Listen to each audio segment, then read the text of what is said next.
शांत और प्रसन्न, हमेशा शांत और प्रसन्न रहो, क्यों परिस्थितियाँ बदलती रहती हैं।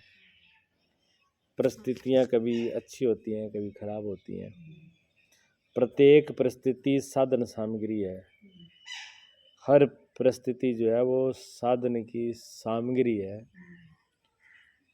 हर परिस्थिति साधन को बढ़ाती है, साधन में उपयोगी होती है।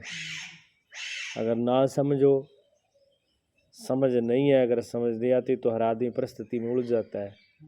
कई बारी परिस्थिति अच्छी आती है, कई बारी परिस्थिति खराब आती है। परिस्थिति दो ही प्रकार की होती है, जहाँ सुख रूप, जहाँ दुख रूप। लेकिन कई बार उलझन ऐसी मालूम पड़ती है जैसे ये बहुत बड़ी उलझन है, और उस परिस्थिति को सुलझाने में पूरी ताकत, पूरी शक्ति उसमें लगा देते हैं, जबकि उसमें लगानी नहीं होती। उस परिस्थिति का उपयोग करना होता है। उपयोग यही है, अगर दुख रूप से परिस्थिति है, दुख है, तो दुख किस लिए आता है? दुख एक ही काम के लिए आता है, दुख संसार से छुड़ाता है, त्याग कराता है। जिस चीज़ जो हम त्याग करने में, जिन वस्तुओं की सामर्थ्य नहीं रखते, जिनको त्याग करने में हम असमर्थ पाते हैं, हमको दिक्कत होती है, उसको भी वो छुड़ा देती है। दुख जो है उसको भी छुड़ा देता है। इसलिए दुख जो है वो त्याग कराने के लिए आता है, त्याग की शक्ति प्रदान करता है। और जो सुख रूप परिस्थिति होती है वो क्या करती है? वो सेवा की। सुखी आदमी सेवा कर सकता है, दुखी आदमी त्याग कर सकता है। तो सुखी आदमी वो क्या करना होता है? सुखी आदमी को तो सेवा करनी होती है। किसकी सेवा करनी है? विश्व, संसार की। संसार की सेवा क्यों करनी है? क्योंकि संसार परमात्मा का है और परमात्मा मेरा है, तो परमात्मा के नाते से मुझे संसार की सेवा करनी है। संसार मेरा नहीं है, परमात्मा का मेरा है। और संसार किसने बनाया है? परमात्मा ने बनाया है। इसलिए परमात्मा के निमित्त होकर के सेवा करनी होती है। क्यों? लड़की की शादी तो लड़के से होती है, लेकिन वो पूरे परिवार की सेवा करती है। नहीं तो उसका संबंध सिर्फ लड़के से है, लड़के से मतलब रखे, लड़के की सेवा करे, बाकी की ना करे। लेकिन ऐसा नहीं होता। ऐसा करते हैं तो उसको गलत माना जाता है, असभ्यता मानी जाती है। एक लड़के के संबंध से पूरे परिवार की सेवा की जाती है, लेकिन संबंध लड़के से ही होता है। इसी प्रकार संबंध परमात्मा से है। संबंध परमात्मा से है, सेवा पूरे विश्व की करनी होती है। क्यों करनी होती है? क्योंकि परमात्मा ने ही इन सबको बनाया है, ये परमात्मा के ही हैं। इसलिए सदुपयोग करना है। सदुपयोग में ही प्रेमास्पद की प्रसन्नता नियत है, और जो सदुपयोग करना जानता है परिस्थिति का, उसमें प्रेमास्पद जो है, प्रेमास्पद में परमात्मा की प्रसन्नता नियत है। परमात्मा उसी में खुश हो जाता है जो परिस्थिति का सदुपयोग करता है। प्रत्येक प्रवृत्ति के अंत में स्वभाव से ही आने वाली निवृत्ति को यदि अपना लिया जाए, कोई भी परिस्थिति आती है, परिस्थिति आने के बाद में वो चली जाती है। जाने के बाद में क्या होता है? परिस्थिति जाने के बाद में निवृत्ति आती है, सब चीज़ छूट जाती है। आई और गई, बिल्कुल शांति है। जैसे तूफान आता है, तूफान आने के बाद में शांति अपने आप हो जाती है। हाँ, उसको अपना ले, कोई निवृत्ति को अपना ले तो कल्याण है। लेकिन निवृत्ति को नहीं अपनाते, प्रवृत्ति को याद करते हैं।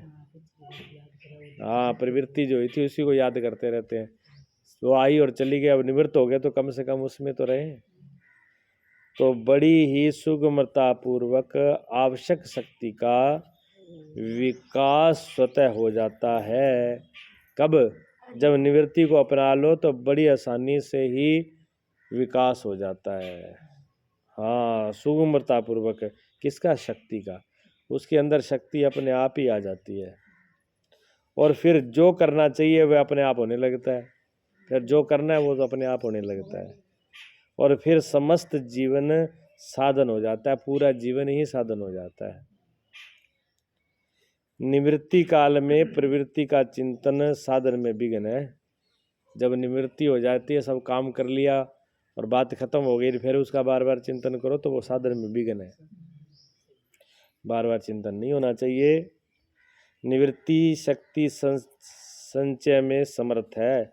निवृत्ति जो है शक्ति को इकट्ठी करने में सामर्थ्य है। निवृत्ति से शक्ति इकट्ठी होने की ताकत आ जाती है, ये समर्थन उसी के अंदर है। वैसे कोई शक्ति इकट्ठी करना चाहे तो नहीं होगी। पूरे दिन आप काम करते हो, काम करते करते थक जाते हो, फिर विश्राम में क्यों जाते हो? विश्राम करते हो तो फिर विश्राम में शक्ति अपने आप आ जाती है, जानी पड़ती है। काम करोगे, कुछ भी करोगे तो थक जाओगे, लेकिन कुछ ना करो, विश्राम का मतलब होता है कुछ ना करना। जब आदमी कुछ नहीं करता, विश्राम में होता है, तभी तो शक्ति आती है। सारे दिन हार थक के सो जाते हो, सोने में क्या करते हो? कुछ करते हो? सोने में विश्राम ही तो है। और विश्राम के बाद उठते हो तो शरीर में शक्ति नहीं होती? होती है ना। हाँ, संसार में प्रवृत्ति में शक्ति क्षीण होती है, निवृत्ति में शक्ति संचय होती है। हाँ, प्राप्त शक्ति के सद्व्यय में प्रवृत्ति का उपयोग है। जो प्राप्त शक्ति है उसका सद्व्यय सही जगह पर लगनी चाहिए, वो गलत ना लगे उसको, तो फिर प्रवृत्ति का भी उपयोग हो जाएगा। क्योंकि अगर जो शक्ति आपके पास है उसको सही जगह पर लगाओगे तो फिर वो प्रवृत्ति का उपयोग अपने आप हो जाएगा।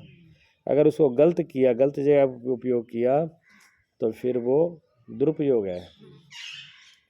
प्रवृत्ति विद्यमान राग की निवृत्ति का उदय है।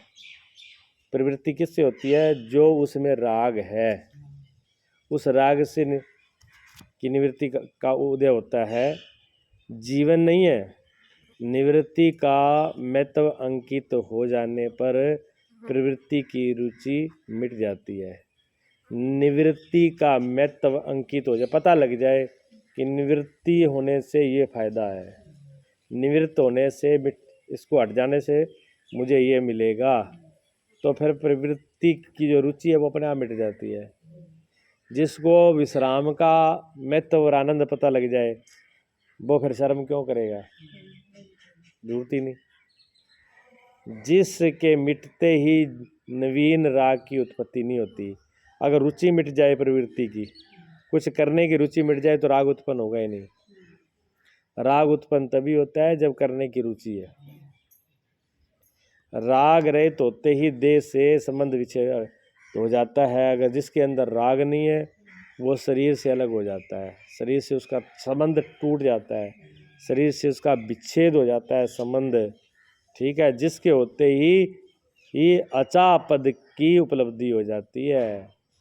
ठीक है, जब देह से, शरीर से संबंध विच्छेद हो गया तो फिर अचा, फिर कोई चाह नहीं रहेगी, इच्छा नहीं रहेगी, वो पद प्राप्त हो जाएगा।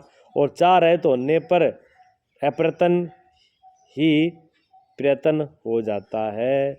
जिसकी चाह खत्म हो गई, जो अचाह हो गया, जिसकी इच्छाएं खत्म हो गई, उसका तो हर अप्रयत्न ही प्रयत्न है, फिर कोई करने की जरूरत ही नहीं। हाँ जी। और फिर देह आदि वस्तुओं की भिन्नता में ही अनंत की अभिन्नता सहित है। फिर ये देह आदि वस्तु, जितनी वस्तुएं हैं, देह है, शरीर है, जो अलग अलग दिख रहा है वो अलग अलग होते हुए भी सब एक है, एक ही हो जाता है, फिर अलग अलग नहीं रहता। वस्तुओं की भिन्नता समस्त आसक्तियों को खा लेती है।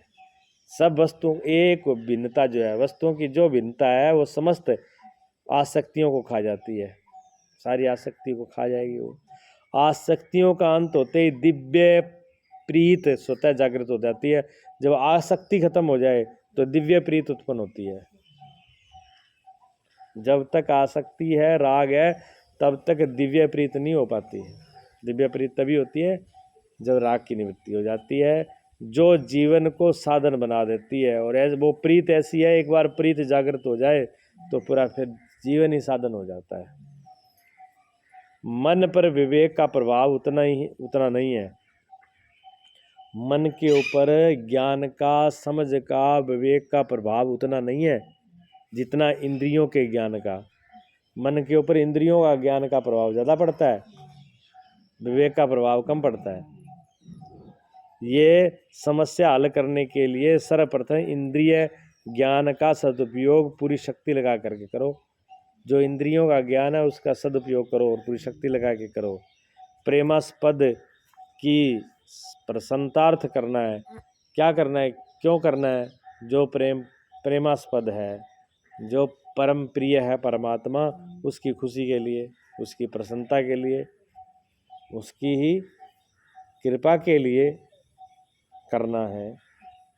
तत्पश्चात इंद्रियां स्वभाव से ही मन में विलीन हो जाती हैं, और जब उसकी प्रसन्नता के लिए जब किया जाएगा तो इंद्रियां मन में अपने आप ही विलीन हो जाएंगी, और फिर मन निर्विकल्प होकर बुद्धि में विलीन हो जाएगा। फिर क्या होगा? मन भी निर्विकल्प हो जाएगा, और मन निर्विकल्प होकर फिर क्या होगा? बुद्धि में विलीन हो जाएगा। हाँ, जिसके होते ही बुद्धि सम हो जाएगी, फिर बुद्धि सम हो जाएगी। जब मन बुद्धि में विलीन हो जाता है तो बुद्धि सम हो जाती है, चंचलता नहीं रहती, और फिर स्वतः ही जो होना चाहिए वो अपने आप ही फिर होने लगता है, फिर कुछ करने की जरूरत नहीं है। इस मार्ग में निराश होने के लिए कोई स्थान नहीं है, इस रास्ते पर निराश के लिए कोई जगह नहीं है। कैसी भी स्थिति हो, कैसी परिस्थिति हो, कैसी निराश होने का रास्ता नहीं है। ये निराशा का रास्ता ही नहीं है। हार स्वीकार करने की कोई बात ही नहीं है कि मैं हार गया, जोरों जा मैं ये मार्ग पे चल नहीं, ऐसा तो कोई रास्ता यहाँ पर कोई जगह ही नहीं है। प्रत्येक दशा में, प्रत्येक कार्य में उन्हीं की पूजा करनी है। हर दिशा में, हर कार्य में एक उन्हीं की पूजा करनी है बस, और सब प्रकार से उन्हीं का होकर रहना है, और सब प्रकार से उन्हीं का होकर रहना है। अपने में अपना कुछ नहीं रखना, अपने में भी अपना कुछ नहीं रखना। सब कुछ देकर उनकी प्रियता को ही लेना है, अपना सब कुछ उसी को दे देना है, और सब कुछ देकर के उसकी प्रियता को लेना है। जहाँ रहो प्रसन्न रहो, उनकी बिना ही किसी कारण की अहूति की कृपा का सदैव हमारे अंग संग है। परमात्मा की असीम कृपा, बिना ही किसी कारण के कृपा मेरे आसपास अंग संग आगे पीछे है। जियो जागो सदा आनंदित रहो, यही इस भाव में रहना चाहिए। सबसे बड़ी परमात्मा की प्रार्थना है। परमात्मा मेरे आगे पीछे दाएं बाएं सब प्रकार से मुझे घिरे हुए है, और उसकी शक्ति, उसका आनंद, उसकी शांति, उसकी रस, उसकी कृपा मेरे को चारों तरफ से घिरी है। उस आनंद में हमेशा प्रसन्न रहना, यही सबसे बड़ी प्रार्थना है। ऐसे रहना